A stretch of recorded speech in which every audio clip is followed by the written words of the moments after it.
Zoom working, in frame, in focus, and ready to rock and roll. Good afternoon, everybody. It is about 1:30 in the afternoon. It's January 23rd, 2024. This is Waves. I'm Wireless Nerd. Today, we're going to talk about what's new, what's now, what's next, what's happening in the wireless industry. Lots of fun stuff to talk about today. Want to just go ahead and dive right into it. Last week was exceptional, and I've got a podcast I'm still cutting from last week. The audio was a little bit scratchy there, but I had the great opportunity to attend CES 2024, followed up by NRF 2024, and I can't tell you which one I honestly liked more. I think NRF was just an eye-opening realization to a lot of the stuff that's happening in our world. And I think CES really gave me that 3 to 5 year reach on what's happening out there and where everything's going. So let's start with CES first. Had a great time being a guest on the Unplugged Connectivity podcast with some of the Cisco folks, talking about what we saw at CES, talking about some of the trends that we saw there. And then I had an incredible opportunity to join Drew on Broadband Breakfast and talk about what was happening in the broadband industry. Really cool to be on both of those shows last week. And what's great is, even at the time when I was just sitting there in my hotel room recording and, talking, like this, talking to a camera in the middle of a hotel room with people wherever, I got to really understand, I got a quick glimpse of what was happening at the show, and it's proven to really I think I got a good feel for it, is what I'm trying to say. I read an article today in Fierce Wireless that was talking about how CES is no longer a telecom show. It's no longer a group for a show for the telecom group, and that was fascinating because one of my big observations, as well as David Barron, one of the other guys that was on the call with us on that broadband breakfast, we talked about how there just wasn't a presence there for telecom operators, for telecom providers, for people who make equipment in the Wi-Fi space and the wireless space and the communication space.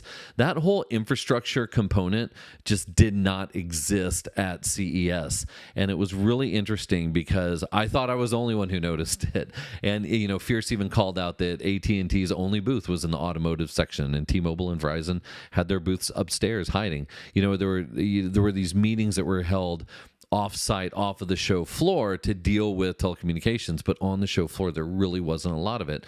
But what was pretty pervasive at the show was the amount of devices that just rely on connectivity. So at CES 2024, I think one of the big themes for me was connectivity has to be everywhere in order for the future to succeed. I mean, that's really what it felt like, whether it was telemedicine or new advancements in biology-based devices, biological devices, medicine devices, healthcare devices. All of those things require some level of connectivity in order to operate. I had some favorites that I saw. Vivu makes this really cool stick that you can basically pee on in the privacy of your own home, and it'll turn around and it will tell you if you've got a deficiency in like potassium or magnesium or in water or hydration, whatever it is, and it gives you really quick results. But in order to do that, you've got to get the stick, urinate on the stick, and take a picture of it with your smartphone. It uploads it, processes it, and tells you what's going on. The key there is having a smartphone.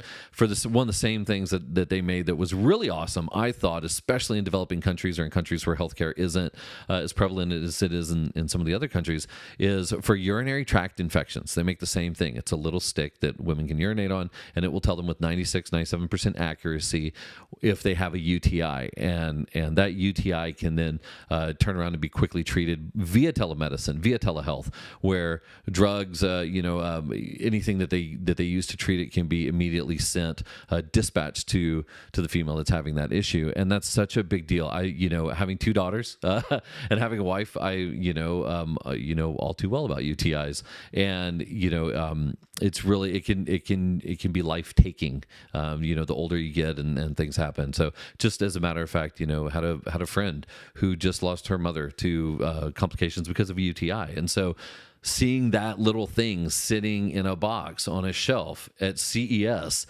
where it's all technology and TVs, it was like, these are the kinds of things that are groundbreaking, but they require consumer electronics and they require connectivity. So without good connectivity, you can't have a lot of these things. Withings had this really cool device that allows you to, it's got all these different sensors. You can put your fingers on it and take basically an EKG. You can stick it on your head and take your temperature. You can stick it on your side and listen to your lungs. You can stick it on your chest and hear your heartbeat. You can upload all that data to your doctor or physician. And once again, telemedicine, telehealth. your doctor can diagnose and see what's going on. So advancements like that were really, really cool to me to see there. And it goes along with this bigger trend, like this bigger wave that I see coming in about really helping use artificial intelligence to drive personalized care, personalization. All these things just kept coming out about how to personalize, how to use electronics and how to use devices to personalize your experience with whatever you're interacting with. And that carried over into NRF 2024. So aside from the flying cars and the transparent TVs and the Rabbit AI, that was really cool. It's a device that basically interfaces with your device and with your applications. Rabbit's really cool. I'd encourage you to go look it up. There were some really neat advancements there, but all around this whole theme of AI. We had a joke that every time we heard the word AI, we had to take a shot. So at CES 2024, the themes there for that personalized use of artificial intelligence and the personalized use of devices, all back-ended or bookended by connectivity, was really a big thing.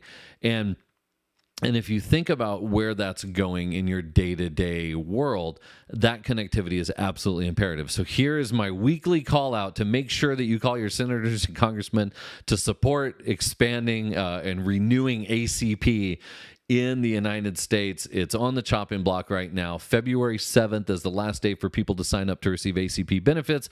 ACP is the Affordable Connectivity Program. It's the voucher program that gives people with low income that qualify for low income support by our federal government. It gives them the ability to have low cost internet services. They're paid for by that vouchers.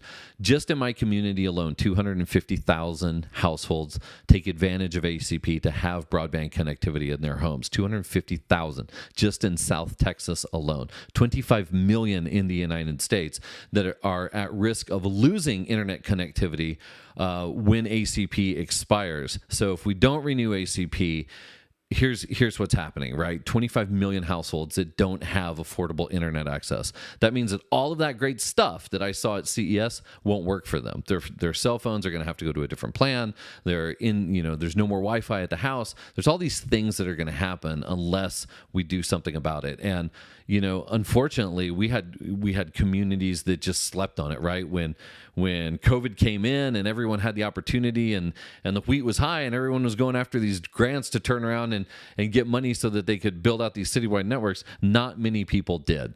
And that was super frustrating because they didn't spend the money at the time that it was available. And now we're back in the situation where everyone who's relying on this connectivity is going to be in a situation where they can't use it, where they can't afford to have it. And so that's kind of a bummer. It's what's happening, but it looks like it's not going to get renewed. So, a lot of things are happening. FCC is talking about changing E-rate to allow for mobile hotspots now to be E-rateable full time.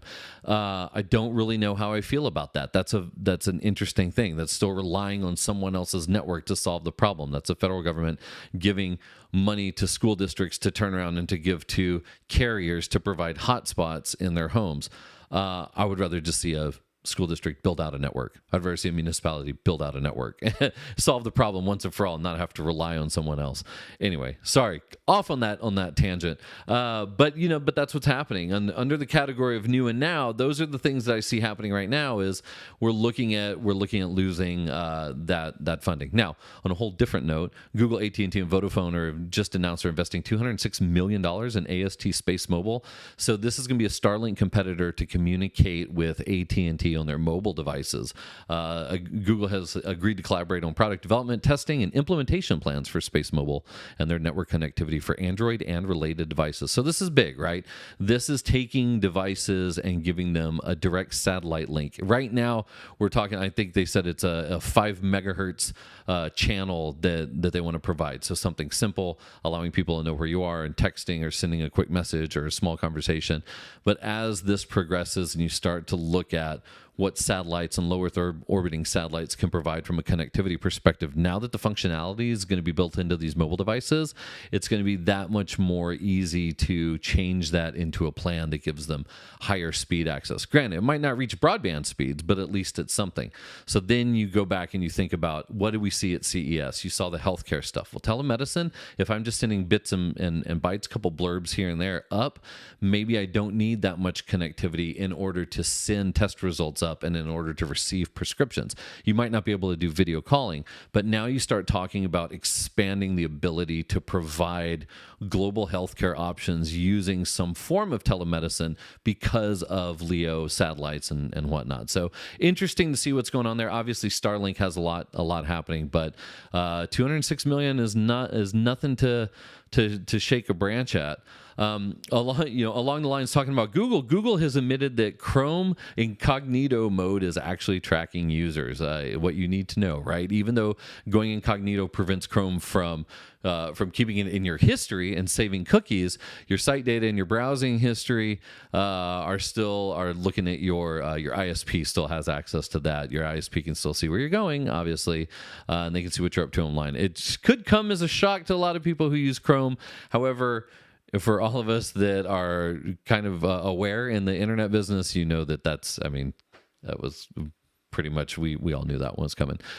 Speaking of home networks and what you're doing at home, Eero Pro and Google Home Wi-Fi 5 devices, the prices have been slashed, just FYI. If you don't need any advanced Wi-Fi 5, $110 for a 3-pack for their mesh networks going on right now. I saw that, thought I would mention it. Because that connectivity at home is absolutely imperative for all of those devices that CES is talking about. So that's in my head. I hope that makes sense, how I'm tying those two together. What you're doing at home versus what you're going to be using at home. Didn't see any huge need for big data at CES. The streaming TVs were really interesting. They talked about, they had wireless TVs where you could just suction cup them onto a wall. And what was fascinating is that they're using Wi-Fi 7 to communicate from the base station to the television. Now, I don't know if LG and Samsung followed in this, but I do know that at least one brand was showing off using Wi-Fi 7 in home, specifically to communicate from the base station to the television on its own private network. It wasn't using your home wireless network as a pass-through. What it was doing was actually establishing the connection from the base station to the TV. So I thought that was pretty interesting. Wi-Fi 7 was everywhere. It was in the Samsung Galaxy. It was in the Republica gaming phone from Asus. It was in the Google Pixel, Xiaomi, ZTE, Vivu. All these different phones were touting Wi-Fi 7. The laptops were just pushing Wi-Fi 7 on everything. Very, very cool to see it. The things that do not have Wi-Fi 7, the new Apple headset, the new Vision, whatever. I'm going to screw the name of it up. I'm not going to buy it. It's too expensive. Just going to put that out there. If someone wants to give me one, fantastic. Please do. Well, Vision Pro doesn't have Wi-Fi 7, doesn't have Wi-Fi 6E. It has Wi-Fi 6, doesn't have ultra wideband. All these things that we thought we were going to see with Vision Pro when it first came out, not there. They're missing. The rumor is that the new iPhone 16 will have 6 gig built into it. Don't know if it's going to be Wi-Fi 7 or if it's going to be 6E. Hopefully it's Wi-Fi 7. But interesting to see that this thing that's supposed to be so interactive and immersive and have these requirements for huge bandwidth, that it's not going to be built in. So interesting. Real quick, got a quick comment on the chat there from Mark. Building a school network, lots of pushback from telcos, though. ACP was always the excuse against it, but now that that's going away, it'll be their next complaint. It's interesting. I'm fascinated with what's happening with ACP because the scope and the scale of losing out in connectivity for 22 to 25 million homes. And granted, they might not lose out.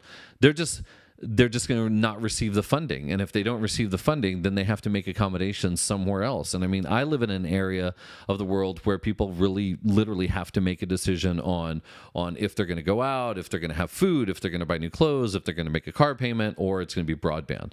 I mean, I just looked at my Spectrum bill the other day and I was flabbergasted, as they say. My wife said, "What can we do to bring this bill down?" And it's super expensive. Broadband connectivity is super expensive. So really hope to see something happen along the lines of ACP, or at least give people access to something more.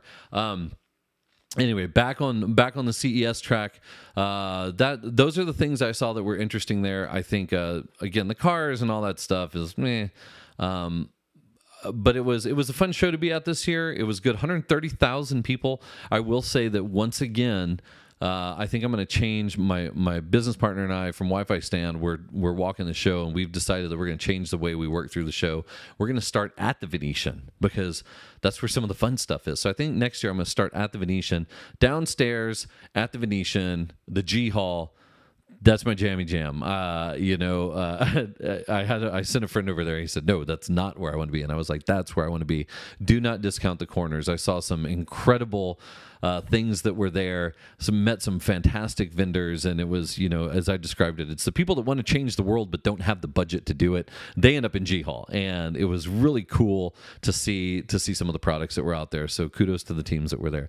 Now, moving over to NRF. But, well, hold on. Before I move over to NRF, a couple more things I saw that were new this week. Disney unveiled the HoloTile technology for VR experiences. If you haven't seen this, go look up the video for HoloTile. There's like magnets and movements and motors. I'm not really sure how it works. I've seen the videos and I've tried to decipher how it works, but they've done a really good job of keeping that to the side. But essentially, it's a mat that you can stand on. It's floor tiles that you can stand on, and as you walk, it moves with you. So for VR experiences and AR experiences, you can be fully immersed, and you're basically walking or running in place. And it's not just for one person. You can have multiple people going in multiple directions on the same HoloTile floor.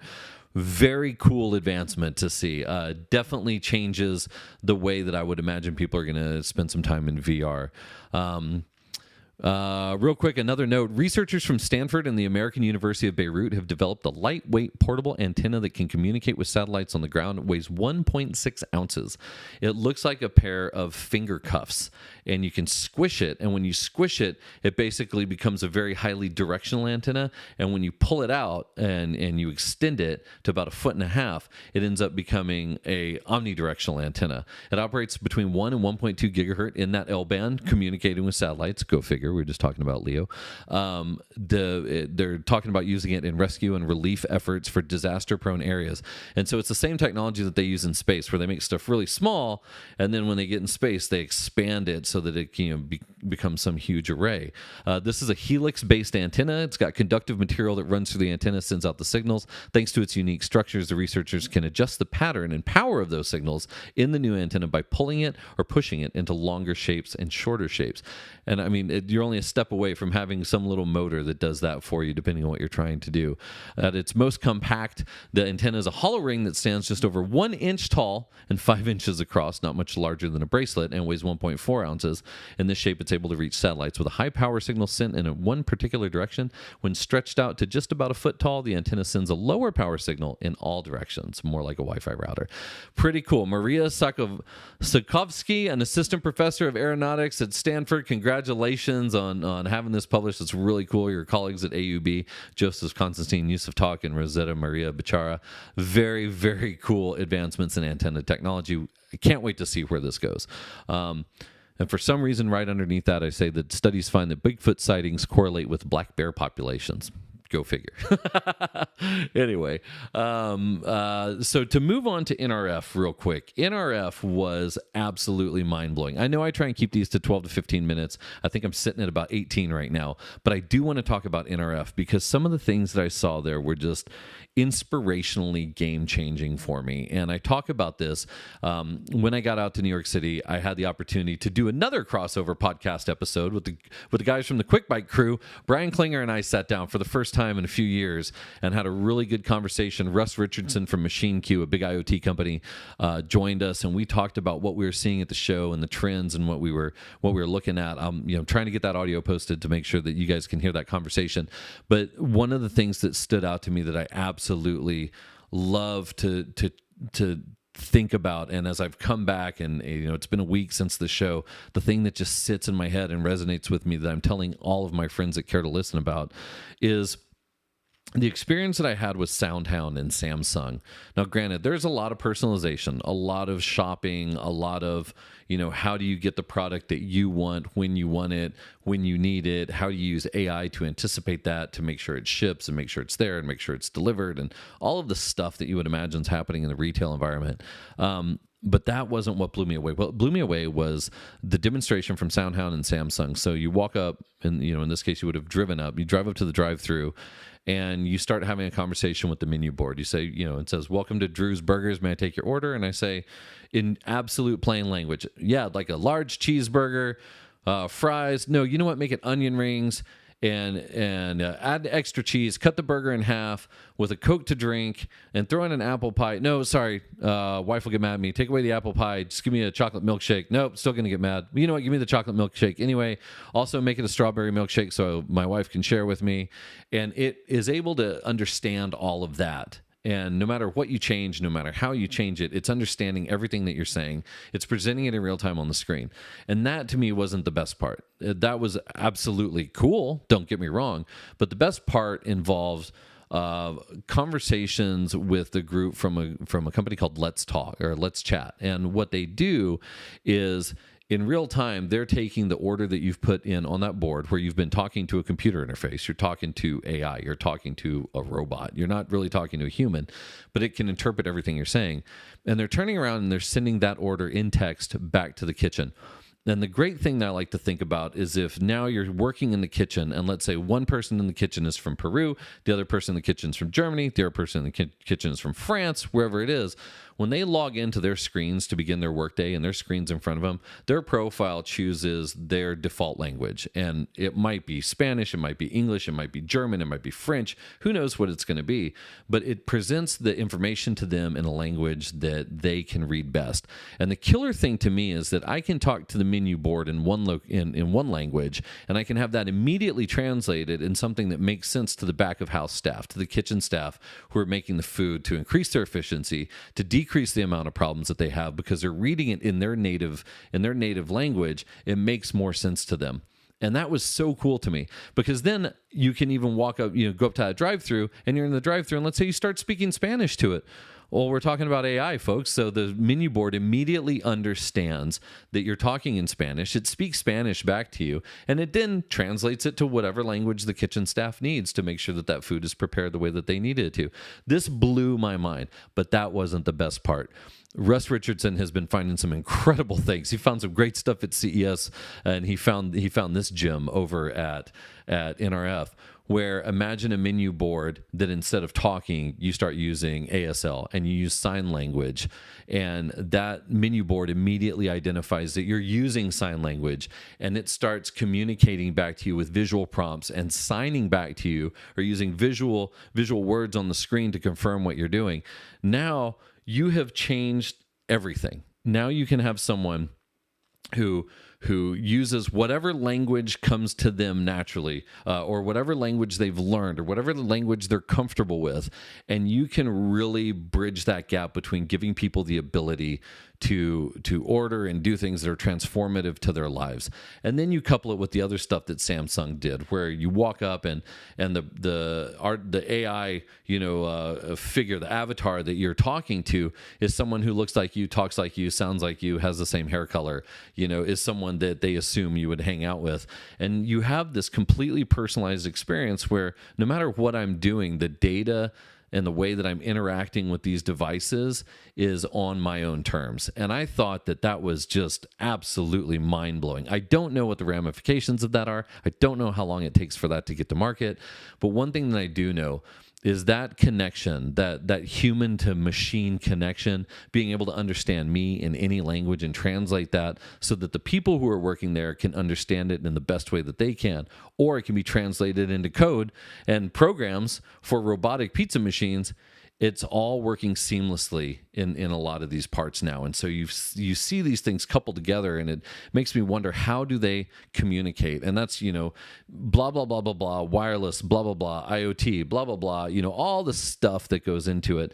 My question is, how are we ensuring that those services are taking precedence or taking priority on networks? How do we ensure that if it's a wireless communication signal from the menu board to the back of house, how do we ensure that that is uninterrupted? How do we make sure that it has the same care that voice over IP has or that wireless data has? What are we doing to make sure that as more advancements happen to understand who people are and provide more personalized experiences, how are we ensuring that wirelessly that communication is still an effective solution for that? Is it 5G? Is it Wi-Fi 7? What is it that we're using? How are we using it? How are we prioritizing data? Lots of interesting things there. And then once the data gets into the kitchen, oh man, then the robotics. I saw a robotic pizza made by an assembly line machine. sliced by a human and handed to me. I saw a hot dog vending machine. I saw the fry cook, the robotic fry cook. We saw a burger machine. We saw every different robot you can imagine preparing food and getting it ready, or preparing clothes and putting them out online, and robots that are picking inventory. And it just made me think about all the sensors and all the data and all the stuff that's going to be traversing wireless networks on every different technology you can think of. And that really boggled my mind, because we're used to just dealing with Wi-Fi devices, laptops, iPads, whatever. The IoT stuff is just now, it's just there, and it's doing so much more that the reliance on these networks is just becoming even more stronger as this technology grows, not just in the consumer space for why we need wireless communications at home for telehealth and telemedicine and learning and data and video and everything else, but then in the retail marketplace, wireless is just taking on so many more things, because shopping carts aren't wired in, because kiosks are no longer wired in, because sensors aren't wired in. They have to be where they need to be when they need to be there. So NRF and CES back to back. I don't know if I'll ever do that again. My mind feels melted. It was phenomenal. It was such a good time at both of those shows. I can't thank everyone enough. I got to see my old friends at Comcast in the Restaurant Innovation Zone. Got to see how wireless telemetry was being used to identify where people are, and how cameras can add to that to do, to really understand where people are and where they're moving and how they're moving and why they're moving, if they're happy, if they're sad, if they're male, if they're female, if they're, whatever it is. Oh man, it was pretty nuts. That being said, I think that's my update. I've gone way over my time. I'm coming up on that 30-minute mark right now. But what I will say is that that as far as what's coming up next, I'm going to tell you about WLPC. We're a month out from WLPC in Phoenix. If you haven't registered, get on the site, register. Make sure you make every effort to get out to WLPC. There's so many incredible things. I've talked to 3 or 4 different people just in the last 2 days that are going to be at WLPC showing off some really incredible products. Payman, I'm talking to you. There's lots of really good stuff happening. So if you can, make it out to WLPC. And then in March, you've got the multi-unit restaurant technology show. MERTEC is happening in March. Lots of really cool stuff that we saw at NRF we're probably going to see again at MERTEC. So mark your calendars if that's what's interesting to you. Otherwise, thanks for listening. Pay attention to the podcast. Got some new intro and outro music. My buddy Alan Taylor West and McAllen helped me. He gave me the ability to use his original content. So give it a listen. Anyhow, I hope you have a wonderful week. Thank you for listening. I'll see you at the shows. Drop me a message on LinkedIn. Blah, blah, blah.